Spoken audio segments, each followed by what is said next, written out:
आज त्यांना सुट्टी होती म्हणून चाललो होतो बारामतीला. त्यांचं पण थोडं गाडीचं काम होतं.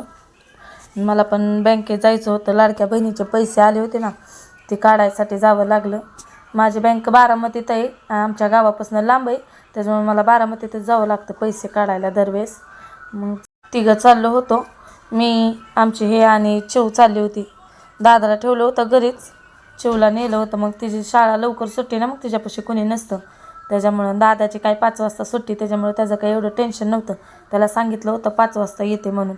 मला म्हणला मला घ्यायला ये, मला खायला घेऊन ये, मला चार्ट आण, बरंच काय काय ऑर्डरी दिल्या होत्या त्याने आणायच्या. त्याच्यामुळं त्याला घरी ठेवलं. आम्ही तिघं चाललो. ह्यांचा चाललं होता गाडीवरती मस्ती करायचं, गाणं ही म्हणत होती.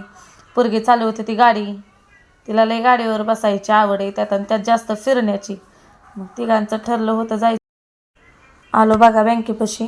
आता कुठेही जेवढे बारामतीतले असतील ना, बघत असतील, त्यांना माहिती आहे बघा हे लोकेशन कुठलं आहे आणि बँक कुठं आहे ती. बऱ्याच जणींचे माझ्यासोबत ह्याच बँकेत पैसे पडत असतील लाडक्या बहिणीचे. हे पाणी आणाय गेलं होतं, पाणी घेऊन आलं. उतरल्या ताण लागली होती म्हणून, ऊन होतं ना खूप जास्त. बघा येऊस तोपर्यंत चिव पण गेली झोपून. मग तिला घेऊन थांबले होते खांद्यावर, झोपली म्हणून म्हणलं जरा हवेला थांबावं. आजच्यासाठी एवढंच बरं का. Bye bye. लाईक आणि शेअर करा आणि सबस्क्राईब करा. बाय.